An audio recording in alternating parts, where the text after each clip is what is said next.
안녕하세요 여러분. 여러분들의 열화와 같은 성원에 힘입어서 계속해서 온라인 강의를 촬영을 해보도록 하겠습니다. 앞으로 한 3차시 정도 더 촬영하면 모든 범위를 끝낼 수 있을 것 같아요. 그런데 이제 오늘이 지금 금요일이거든요. 그래서 아마 다음 주에 몇 시간을 또 해야 될 것 같다는 생각이 듭니다. 오늘 다 끝내고 싶은 마음도 있긴 한데 어떻게 될지 모르겠네요. 자, 우리 지난 시간에 그 발전, 그러니까 수력 발전, 화력 발전, 원자력 발전 이것들에 대해서 좀 얘기를 해봤잖아요. 그렇게 발전소에서 만든 전기를 갖다가 여러분 우리 발전소 수업에서 기억하시겠지만 수력 발전소는 뭐 강가에 지어야 되고 원자력 발전소는 바닷가에 지어야 되잖아요. 그런데 전기를 많이 사용하는 도시들은 이런 발전소와 거리가 상당히 멀리 떨어져 있는 경우가 많습니다. 그러면 결과적으로 발전소에서 전기를 생산하는 발전소에서 그 전기를 소비하는 가정이나 혹은 공장까지 전기 에너지를 운반해주는 과정이 필요할 수밖에 없는데 이렇게 전기 에너지를 수송하는 과정을 우리는 뭐라고 부르냐면 이러한 과정을 송전이라고 부릅니다. 전기 에너지를 수송하는 과정을 우리는 송전이라고 불러요. 송전. 보낼 송자를 써서. 자, 그래서 송전 과정이 어떤 식으로 이루어지는지 한번 지켜보도록 할게요. 여러분들 여기 발전소에서 전기 에너지를 만들어냅니다. 여러분 우리가 배웠던 여러 가지 발전 방식을 통해서 수력 발전, 화력 발전, 원자력 발전을 통해서 전기 에너지를 만들어내요. 그리고 나서 이제 이 보시면 이게 송전탑이거든요. 송전탑이고 송전선인데 그 산에 있는 그 엄청나게 큰 막 쇠탑 있잖아요. 쇠로 된 탑. 그 탑 위로 막 선들이 지나가죠. 그 송전선을 타고 우리가 사용하고자 하는 어떤 도시까지 전달되는 거예요. 그래서 길이는 되게 짧아 보이지만 사실은 이 구간의 길이가 가장 길다라고 보시면 돼요. 그래서 이 송전선으로 전기를 보내기 전에 1차 변전소에서 이 전력을 갖다가 어떤 식으로 해주냐면 전압을 높여줍니다. 여러분 중학교 때 전압 전류 배웠죠? 여기서 전압을 높여주게 돼요. 승합이라는 건 무슨 뜻이다? 전압을 높인다라는 뜻을 가지고 있어요. 전압을 높인다. 그럼 어느 정도 수준까지 전압을 높이냐라고 봤더니 154, 345, 765 맞나? 네, 154, 345, 765 킬로볼트로 높여준대요.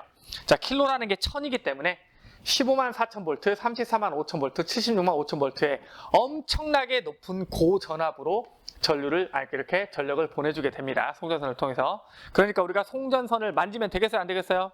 막 송전탑 타고 올라가가지고 송전선 만지는 순간 송전탑까지 올라가는 게 아니라 어디까지 올라갈 수 있다? 하늘나라까지 올라갈 수 있다. 그렇기 때문에 절대 올라가면 안 된다 그랬죠. 자, 이렇게 엄청나게 고전압으로 보냅니다. 이렇게 전압을 높이는 이유는 뭐냐면 우리가 이제 다음에 좀 배우겠지만 이 송전선도 기본적으로 저항을 가지고 있기 때문에 여기를 지나가면서 전기 에너지의 손실이 생길 수밖에 없어요. 그런데 송전선에서 손실되는 전력이 전압을 높일수록, 자세한 이유는 나중에, 전압을 높일수록 손실되는 전력이 줄어들거든요. 그래서 송전선에서 손실되는 전력을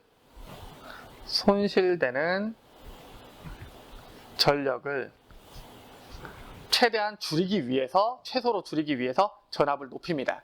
그런데 그 손실을 줄이겠다고 우리 집까지 76만 5천 볼트가 들어오면 되겠어요? 여러분 집 콘센트에 76만 5천 볼트가 들어온다고 생각해봐요. 핸드폰 충전하려고 막 꽂을 때마다 목숨을 걸어야 되겠죠. 맞죠? 그래서 집 근처에 와서는 어떻게 하냐면 아무래도 그 감전사고의 위험이 있잖아요. 집 근처에서는 감전사고의 위험이 있기 때문에 안전을 위해서 어떻게 해주냐? 전압을 좀 낮춰줘야 됩니다. 그래서 이제 도시에 오면 여기 2차 변전소라는 곳에 도착하게 되는데 여기에서 전압을 낮춰주게 돼요. 전압을 낮춰줍니다. 그래서 2차 변전소에서는 어느 정도로 낮춰주냐면 22.9kV, 그러니까 22,900V 정도로 낮춰주게 돼요. 물론 여전히 22,900V 역시 매우 높은 전압입니다. 그래서 우리 동네에 있는 전기줄 만지면 되겠어요? 안 되겠어요? 22,900V. 아까도 얘기했지만 만지면 하늘나라로 갈 수가 있어요. 자, 그럼 이제 집에서는 900V가 아니라 몇 볼트를 사용합니까? 우리 220V를 사용한다는 거 알고 있죠? 그렇다면 바로 이 주상변압기가 하는 역할이 뭐겠어요? 주상변압기는 22,900V를 220V, 가정에서 사용하는 220V로 낮춰주는 역할을 하는 것이 바로 이 주상변압기입니다. 참고로 주상변압기가 왜 주상변압기냐면 여러분들 보통 이 전신주라고 부르는 이 전봇대 있죠? 이 전봇대 위에 이렇게 동그란 형태로 이런 식으로 달려있는 얘가 바로 주상변압기거든요. 그래서 전신주 위에 있는 변압기다라고 해서 주상변압기고 얘의 역할은 가정으로 들어오기 직전에 220V로 바꿔주는 역할을 한다라는 거 기억하시면 되겠습니다. 보통 아파트 같은 경우에는요, 이 주상변압기 역할을 하는 게 아파트 지하 시설에 되어 있기 때문에 잘 보이진 않을 거고요. 상가라든가 주택가 근처에서 보시면 이 전봇대 주변에 이렇게 주상변압기가 있다는 걸 보실 수가 있을 거예요. 자, 이런 식으로 전력을 수송을 합니다. 전력 수송하는 과정에서 전압을 높이는 이유는 뭐다? 손실을 줄이기 위해서. 전압을 낮추는 이유는 뭐다? 감전사고의 위험을 줄이고 안전을 위해서 낮추는 거다라는 거예요. 물론 220V도 위험하죠. 하지만 그래도 76만 5,000V보다는 조금 덜 위험하겠죠. 이런 이유라는 거 알아두시길 바라고요. 자, 이때 우리가 보내는 어떤 전기 에너지, 우리는 그 전기 에너지를 뭐라고 부르냐면 전력이라고 부릅니다. 전력의 정의를 잘 기억하셔야 돼요. 1초 동안에 공급하는 전기 에너지도 전력이고요. 1초 동안 소비하는 전기 에너지도 전력이에요. 어쨌든 우리는 전기 에너지를 전력이라는 표현을 씁니다. 그러니까 전기 에너지는 뭐다? 전력이에요. 자, 그런데 이 전력이라는 건 어떻게 정의가 되냐면 이제 우리가 말로 정의할 때 이렇게 정의하고요. 이제 식으로 정의했을 때 어떻게 정의하냐면 이렇게 정의합니다. P는 VI. 자, 여기서 P가 뭡니까? 여기서 P가 바로 전력이고요. V는 여러분 중학교 때 배웠던 것처럼 전압이고요. I는 전류죠. 그러니까 전력은 전압 곱하기 전류값으로 이렇게 정의된다 라는 거 알아두시고요. 이때 전력의 단위는 와트라는 단위를 사용하고 전압의 단위는 볼트라는 단위를 사용을 하고 전류의 단위는 암페어라는 단위를 사용한다는 것까지 기억해 두시기 바랍니다. 자, 그래서 이 전력이라는 건 1초 동안 공급하거나 소비하는 전기 에너지인데 아까 얘기한 것처럼 이 송전선을 통해서 전기 에너지가 오는 과정에서 손실이 생긴다 그랬죠. 그래서 얼마만큼의 에너지가 손실되었느냐라는 걸 보는 걸 뭐라고 하냐면 바로 전력 손실이라고 합니다. 몇 와트의 전력이 손실되었니? 자, 이 전력 손실에 대해서 조금 더 자세히 보도록 할게요.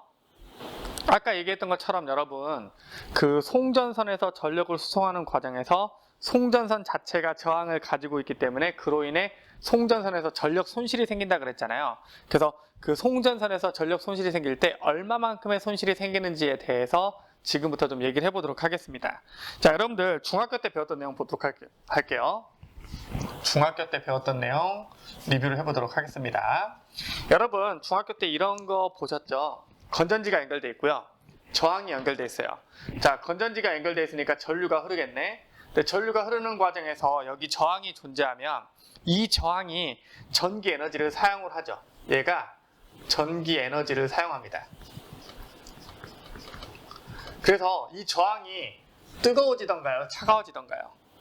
저항이 어떻게 돼요? 뜨거워지죠. 즉 열에너지를 발생시키게 돼요. 열에너지를 발생시키게 됩니다. 이게 중학교 때 배웠던 저항에 대한 내용이었죠. 자, 저항이 있는 곳에 전류를 흘려보내면 어떻게 된다? 저항에서 열이 발생하면서 뜨거워진다라는 걸 배웠을 거예요. 자, 그럼 마찬가지로 송전선도 아까 얘기한 것처럼 뭘 가지고 있어? 저항을 가지고 있죠. 저항을 가지고 있기 때문에 거기에 전류가 흐르면서 무슨 일이 생기냐면 그 안에서 송전선 내에서 전기 에너지가 무슨 에너지로 변환이 된다? 열에너지로 변환이 되게 됩니다. 열에너지로 변환이 되게 돼요. 자, 그런데 송전선 내에서 열에너지로 전달되는 거는 우리가 의도한 방향이에요? 의도하지 않은 방향이에요? 그러니까 우리가 송전선이 뜨거워지길 바랬던 거예요? 거기 송전선에다가 혹시 삼겹살 구워 먹을 건가요? 아니면 송전선 위에서 따뜻하게 누워서 잘 거예요? 그런 개념이 아니죠. 맞죠? 그래서 이 송전선에서 송전선의 저항에 의해서 전기 에너지가 열 에너지로 바뀌는 이 과정은 유용하지 않은 방향이에요. 우리는 유용하지 않은 방향으로 에너지가 전환되었을 때 이걸 뭐라고 정의했었냐면 에너지가 손실된 개념이다라고 이렇게 정의를 했었습니다. 그래서 한마디로 얘기하면 무슨 얘기냐면 이 송전선의 저항이 소비하는 전력은 결국 사실상 뭐다? 손실되는 전력이다라고 이렇게 이해하시면 돼요. 그래서 우리는 아까 얘기했잖아요. 전력은 공급하거나 소비하는 전기에너지를 얘기하거든요. 그러니까 송전선이 소비한 전기에너지는 손실된 에너지다라고 이렇게 생각을 하시면 됩니다. 그래서 어떤 송전선이 소비한 전력은 우리 손실된 전력이다라고 이렇게 정의를 하는데 아까 전력 공식이 뭐라 그랬냐면 이거잖아요. P는 VI예요. 그런데 여러분들 중학교 때 배웠던 옴의 법칙이라는 게 있습니다. 옴의 법칙. 기억나세요? 옴의 법칙. 아마 이렇게 외웠을 겁니다. 뭐라고? V는 IR이라고 배웠을 거예요. 전압은 전류 곱하기 저항이다라고 배웠을 거예요. 자, 그럼 이 V에다가 IR을 넣어봅시다. 그러면 V에다가 IR을 넣으면 I 곱하기 R 곱하기 I죠. I 곱하기 R 곱하기 I니까 한마디로 얘기하면 뭐예요? I가 2번 곱해지고 I제곱, 그 다음에 R이 되겠죠. 맞죠? 그래서 여기서 손실 전력 공식은 우리가 어떻게 쓸 거냐면 이렇게 쓸 겁니다. P는 VI인데 V에다가 IR을 대입해서 결과적으로 우리는 I 제곱 R이다 라고 이렇게 정의를 할 거예요. 그리고 우리가 이번 시험에서 계속 써야 되는 공식이 바로 이겁니다. 이게 완전 중요한 거예요. 손실 전력은 I 제곱 R이다. 손실 전력은 I 제곱 R이다. 그래서 전류가 클수록 손실이 커지겠네. 저항이 클수록 손실이 커지겠네 라는 사실을 알 수 있죠. 맞죠? 맞죠? 그래서 이거 손실 전력은 이렇다라는 거 기억해 두시길 바라고요. 자, 그럼 이제 손실되는 전력은 뭐다? 그 송전선의 저항이 소비하는 전력인데 공식이 이렇게 나왔어요. 공식이 이렇게 나왔으니까 이제 뭘 할 수 있냐면 언제 손실이 큰지를 알 수 있죠. 자, 공식 그대로 봅시다. 저항이 클수록 손실은 크겠네. 그래서 송전선의 저항을 어떻게 해야 돼? 송전선의 저항을 줄여야 전력 손실을 줄일 수 있겠죠. 이 R 값을 줄여야 손실을 줄일 수 있겠네요. 자, 그 다음에 뭘 줄여야 될까? 송전선에 흐르는 전류를 줄여야 손실을 줄일 수가 있겠죠. 그래서 송전선에 흐르는 전류를 작게 한다. 이 두 가지가 바로 전력 손실을 줄이기 위한 방법이 되는 겁니다. 하나는 송전선 자체의 저항을 낮춘다. 두 번째는 거기 흐르는 전류값을 작게 해준다예요. 자, 그러면 송전선의 저항을 어떻게 줄일 것이냐라고 하면 여러분들 저항이라는 게 중학교 때 배웠잖아요. 저항이라는 거 어떻게 배웠냐면 이렇게 배웠을 거예요. 쓸 공간이 여기에 써볼까요? 여러분 중학교 때 배웠던 저항이라는 개념, 도선의 저항이라는 개념을 보면 자, 이렇게 생긴 도선이 있다고 합시다. 그리고 이렇게 생긴 도선이 있다고 하고 그리고 이렇게 생긴 도선이 있다고 합시다. 별로 안 넓어 보이나? 이렇게 생긴 도선이 있다고 합시다. 별로 안 넓어 보이네요. 다시 그려볼게요.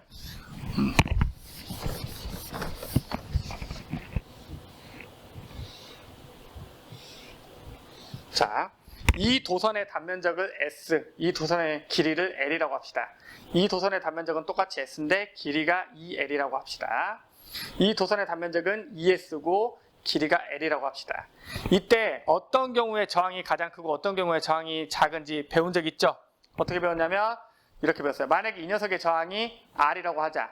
그럼 이 녀석은 길이가 2배가 됐으니까 저항이 2R이고 얘는 단면적이 2배가 됐으니까 저항이 2분의 R이다라고 배웠을 겁니다. 무슨 얘기냐면 저항값이라는 건 저항값 R이라는 건 길이, 도선의 길이에 비례하고 도선의 단면적에 반비례한다라는 걸 배웠을 거예요. 물론 물질의 특성이라고 할 수 있는 비저항값에도 비례를 하죠. 자, 그럼 봅시다. 우리는 지금 뭘 하는 거냐면 전력 손실을 줄이고 싶어요. 그럼 어떻게 해야 돼? 송전선의 저항을 줄여야 돼요. 그럼 송전선의 저항을 줄이는 방법은 세 가지가 있습니다. 첫 번째 뭐냐면 이거 비저항. 비저항은 뭐라고요? 물질의 종류에 의해서 결정지어지는 값이에요. 그 다음 이거 도선의 길이에요. 그 다음 요거 도선의 단면적입니다. 단면적이에요. 자, 그러면 저항을 줄이려면 어떻게 해야 되냐? 첫 번째, 비저항이 작은 금속, 그러니까 전기가 잘 통하는 금속으로 만들면 되고요. 두 번째, 길이를 줄이면 되고요. 세 번째, 두껍게 만들면 돼요. 그럼 전기가 잘 통하는 금속이라고 해서 금으로 엄청나게 두껍게 만들게 되면 어떻게 될까요? 그럼 엄청나게 비용도 많이 들고 그 다음에 무게도 많이 나가게 되겠죠. 맞죠? 그래서 실제로 송전선에서는 저 알루미늄 같은 가벼운 금속을 이용해서 두껍게 만든다고 합니다. 그 정도만 알아두시면 될 것 같고요. 뭐 길이는 그 발전소와 도시 사이의 거리가 변하지 않는다면 길이는 변하게 만들 수가 없겠죠. 그래서 어쨌든 저항을 줄이기 위해서 최대한 노력을 한 게 뭐냐면 아주 두꺼운 알루미늄으로 송전선을 만들었다. 이 정도만 기억하시면 될 것 같아요. 자, 그 다음에 이 저항 부분에 대한 건 사실 시험에 잘 안 나오고 뭐가 나오냐면 바로 이거예요. 송전선에 흐르는 전류를 작게 하면 전력 손실이 줄어듭니다. 그럼 어떻게 해서 우리가 전류를 작게 만들 것이냐라는 건데, 여러분들 아까 제가 뭐라 그랬냐면 전기의 에너지는 전력이라 그랬어요. 전기 에너지를 우리가 전력이라고 부른다 그랬는데 같은 양의 전력을 보낼 거예요. 같은 양의 전력. 자, 같은 양의 전기 에너지, 전력을 보낼 거예요. 자, 이 공식에서 생각을 해봅시다. 내가 지금 예를 들어 500kW를 보내고 싶어요. 500kW를 보내고 싶은데 이 500kW를 보낼 때 5kV로 송전한다고 치자. 5000V로. 그러면 몇 암페어의 전류가 흐르게 되냐면 100암페어의 전류가 흐르게 되겠죠. 똑같이 500kW의 전력을 보내려고 할 때 전압을 만약에 50kV로 보내게 되면 10암페어의 전류가 흐르게 되죠. 이 공식대로 하면. 자, 그 다음에 똑같이 500kW의 전력을 보내려고 하는데 500kV로 보내게 되면 이때는 전류가 1A만 흐르게 되죠. 즉 내가 같은 양의 전력을 보낸다고 하더라도 뭘 높여주면 전압을 이렇게 10배 높여주면 전류는 어떻게 돼요? 10분의 1, 10분의 1로 줄어들게 된다는 거죠. 그래서 같은 양의 전력을 보낼 때 전압을 높이면 전류를 작게 할 수 있죠. 여기까지 무슨 말인지 알겠죠?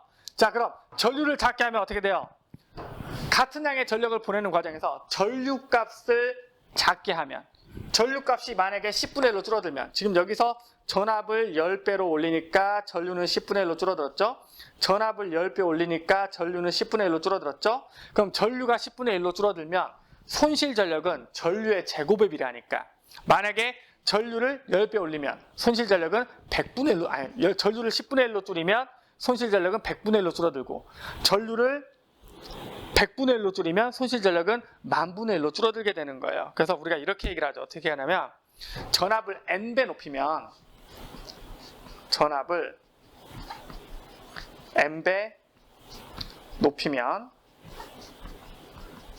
전류는 n분의 1배로 줄어들죠. 맞죠? n분의 1배로 감소하고 그러면 전력 손실은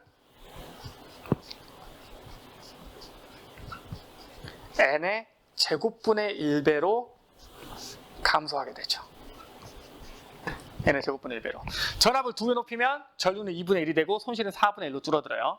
전압을 10배 높이면 전류는 10분의 1이 되고 손실은 100분의 1로 줄어들어요. 전압을 100배 높이면 전류는 100분의 1로 줄어들고 손실 전력은 10,000분의 1로 줄어들게 되는 겁니다. 그래서 아까 얘기한 것처럼 송전선에서 전류를 보내기 전에 1차 변전소에서 전압을 높이는 거예요. 손실을 줄이기 위해서. 그래서 전력 손실에 대한 이 부분에 대해서 이 정도 이해해 두시고 실제 문제는 이것보다 조금 더 복잡하게 나오니까 관련된 문제도 풀어볼 수 있길 바랍니다. 자, 이어서 그렇다면 1차 변전소와 2차 변전소에서 전압을 높이거나 낮추는데 그 전압을 높이거나 낮추는 장치인 변압기는 어떤 구조로 되어 있는가를 보도록 하겠습니다. 변압기에 대해서 설명하기 전에 일단 안전한 전력 수송을 위한 장치를 간단하게 얘기하도록 할게요. 여러분들 송전선에서는 엄청나게 고전압의 전류가 흐르고 있잖아요. 그래서 안전을 위해서 여러 가지 장치들을 사용을 하는데 이제 고압 차단 스위치라는 건 뭐냐면 여러분들 집에 있는 두꺼비 집 생각하시면 돼요. 일정 수준 이상의 고압의 전류가 흐르게 되면 알아서 스위치가 내려가는 거다라고 생각을 하시면 될 것 같고요. 스페이서라고 하는 거는 제가 영상이 아니지 사진을 찾아가지고 한번 첨부해 보도록 할게요. 아마 이렇게 생겼을 거예요. 내가 사진을 찾았을라나? 이런 식으로 생겨서 그 송전선과 송전선들이 서로 닿지 않게끔 공간을 확보해주는, 즉 스페이스 자체를 만들어주는 그런 녀석이다라고 보시면 되겠고요. 애자라고 하는 거는 송전탑과 송전선이 직접적으로 연결되지 않게끔 절연체로 이렇게 막아주는 역할을 합니다. 아마도 이렇게 생긴 녀석들을 얘기를 하는 거예요. 그래서 이런 것들이 있다 정도만 간단하게 짚고 넘어가도록 하고요. 바로 변압기에 대해서 설명을 하도록 하겠습니다. 우리가 송전 과정에서 보면 1차 변전소에서 승합을 시키고 2차 변전소 그리고 주상변압기에서 감압을 시켜줬잖아요. 그렇게 해서 전압을 높이거나 낮추는데 이 전압을 높이거나 낮추는 장치를 우리는 변압기라고 불러요. 자, 변압기는 패러데이 전자교도 법칙을 사용을 합니다. 그래서 교류 전압을 변화시켜요. 이거에 대해서 설명을 하도록 하겠습니다. 변압기는 기본적으로 이런 식으로 생겼습니다. 어떻게 생겼냐면 가운데 철심이 이런 식으로 박혀 있고요. 양쪽으로 코일이 이렇게, 이쪽에 코일이 감겨 있고 이쪽에 코일이 감겨 있어요. 우리는 이 왼쪽에 있는 이 코일, 전원이 들어오는 이 코일을 우리가 1차 코일이라고 부르고요. 그 얘를 2차 코일이라고 부릅니다. 변압기에서는 코일이 감겨 있는 횟수가 되게 중요한 역할을 하게 되는데요. 일정한 공간 안에 얼마나 더 밀집해서 감기느냐가 되게 중요하거든요. 여기 지금 왼쪽 같은 경우에 왼쪽의 감은수를 우리가 N1이라고 할게요. 1차 코일의 감은수를 N1이라고 하고요. 2차 코일의 감은수를 N2라고 이렇게 정의를 합니다. 이런 식으로 하고요.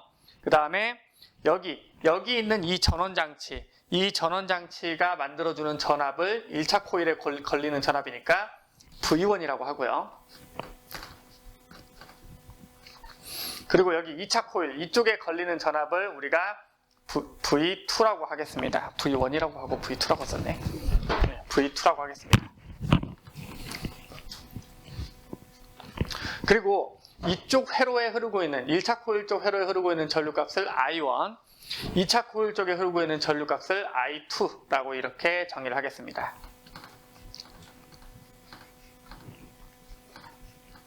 자, 이제 여기서 중요한 건 뭐냐면 전압이 어떻게 바뀌느냐예요. 전압이 어떻게 바뀌느냐인데 일단 이걸 먼저 생각을 해봅시다. 지금 여기 있는 이 도선과 여기 있는 이 도선은 사실 직접적으로 연결이 돼 있지 않아요. 직접적으로 연결이 돼 있지 않기 때문에 여기에 내가 아무리 전원을 연결한다고 해도 여기서 전류가 흐를 리가 없어야 되거든요. 근데 흘러요. 어떻게 흐르냐면, 자, 여기 전류가 흐릅니다. 전류가 흐르면 여러분 잘 아시다시피 이 전류가 이렇게 코일을 빙글빙글 돌게 되면 이런 식으로 얘가 자기장을 만들게 되죠. 맞죠? 그런데 얘는 지금 뭐냐면 아까도 얘기했지만 교류예요. 교류 전압입니다. 자, 교류기 때문에 어떻게 되냐면 얘가 여기서 흐르는 전류는 이렇게 흘렀다가 이렇게 흘렀다가 이렇게 흘렀다가 이렇게 흘렀다가 계속해서 끊임없이 바뀌어요. 그 얘기는 무슨 얘기냐면 이 1차 코일이 만드는 자기장의 방향이 이 방향의 자기장을 만들기도 했다가 이 방향의 자기장을 만들기도 했다가가 계속해서 반복적으로 바뀐다는 걸 의미합니다. 그러면 당연히 이 철심과 함께 연결되는 이 옆에 있는 2차 코일 역시 얘를 향해 들어오는 자기장의 방향이 이렇게 들어오기도 했다가 이렇게 들어오기도 했다가 이렇게 이 2차 코일을 통과하는 자기장의 방향이 계속해서 바뀌게 돼요. 자, 그럼 이 코일을 통과하는 자기장이 계속 바뀐다. 우리는 이걸 뭐라고 표현하냐면 코일을 통과하는 자기력선을 자기선속이라고 불렀잖아요. 자기선속이 끊임없이 변하는 거예요. 여기서 전류가 이렇게 흘렀다, 이렇게 흘렀다, 이렇게 흘렀다, 이렇게 흘렀다 하니까 여기서도 자기장이 이렇게 들어왔다, 이렇게 들어왔다, 이렇게 들어왔다, 이렇게 들어왔다 하니까 여기 자기선속이 끊임없이 변하게 되고 자기선속이 끊임없이 변하게 되면 자기선속이 변하면 유도전류가 흐른다. 이게 바로 뭐예요? 패러데이 전자기 유도 법칙이잖아요. 그래서 여기에서 직접 연결되어 있지 않지만 얘를 통과하는 자기선속이 변하니까 여기에 유도전류가 흐르게 됩니다. 이게 변압기예요. 자, 그런데 이렇게 유도전류가 흐를 때 이때의 이쪽에 걸리는 전압값과 이쪽에 흐르는 전류값이 어떻게 결정이 지어지냐면 되게 간단한데 이렇게 결정이 지어져요. 자, 여러분 감은수가 예를 들어 지금 1차 코일의 감은수를 100번 감았고 2차 코일의 감은수를 200번 감았다고 칩시다. 그러면 1차 코일의 감은수와 2차 코일의 감은수의 비율이 1대2죠. 1대2예요. 자, 그럼 생각해 볼게요. 여러분 패러데이 전자기유도에서 유도 기전력, 그러니까 이 전압 같은 유도 전압 같은 경우에는 어떻게 정해진다 그랬었냐면 가문수에 비례하고 자기순속의 변화에 비례한다고 했던 거 배웠을 거예요. 그래서 가문수가 커지면 커질수록 전압이 커지거든요. 그래서 마찬가지로 여기서도 가문수가 2배 크니까 전압도 어떻게 되냐면 2배로 커집니다. 그래서 예를 들어 이쪽 왼쪽에 내가 110V의 전압을 걸었다고 했을 때 오른쪽에는 몇 볼트의 전압이 걸리게 되냐면 220V의 전압이 걸리게 돼요. 그래서 V1과 V2의 비율 역시 몇 대 몇이 돼요? 1대 2가 됩니다. N1 대 N2의 비율이 1대 2라면 V1 대 V2의 비율도 1대 2가 돼요. 자, 그 다음 전류값을 보면 어떻게 되냐면 여러분들 여기에서 전기 에너지를 이쪽으로 건너뛰게 해주는 거죠. 근데 에너지 보존 법칙에 따르면 에너지라는 것은 새로 생겨나거나 없어지지 않아요. 자, 그럼 전기에서 에너지는 뭐였죠? 전력이었죠. 전기 에너지를 전력이라고 불렀죠. 전력 역시 여기에서 공급한 전력과 여기로 이동한 전력은 같아야 해요. 즉 P값이 같아야 된다는 얘기예요. 그럼 여기에서의 P값은 V1 곱하기 I1이죠. 여기에서의 P값은 V2 곱하기 I2죠. 자, 그런데 P값이 같아야 되는데 전압은 2배로 뛰었어. 그럼 전류는 어떻게 돼야 돼요? 반으로 줄어야 되겠죠. 전압이 10배로 올라갔다면 전류는 10분의 1로 줄어들어야 이 P값이 같아지게 되겠죠. 그래서 에너지 보존 법칙에 따라서 이 전류값 같은 경우에는 얘네들이 1대2로 나왔으면 전류값 같은 경우는 반대로 몇 대 몇으로 나와야 된다? 2대 1로 나오게 돼요. 그래서 우리가 변압기에서 뭐라고 얘기하냐면 변압기의 전압은 가문수에 비례하고 전류는 가문수에 반비례한다 라고 이렇게 표현을 하게 되는 겁니다. 그래서 전압은 가문수에 비례한다, 전류는 가문수에 반비례한다, 이거 기억해 두시고 이것과 관련된 문제들 나오게 되면 잘 활용해서 문제를 풀어보시길 바랄게요. 일단 송전 과정에 대한 수업은 여기까지 해서 마무리하도록 하고요. 다음 시간에 태양에너지의 생성에 대해서 얘기해 보도록 하겠습니다. 일단 이 강의 듣느라 수고 많으셨습니다. 감사합니다. 안녕.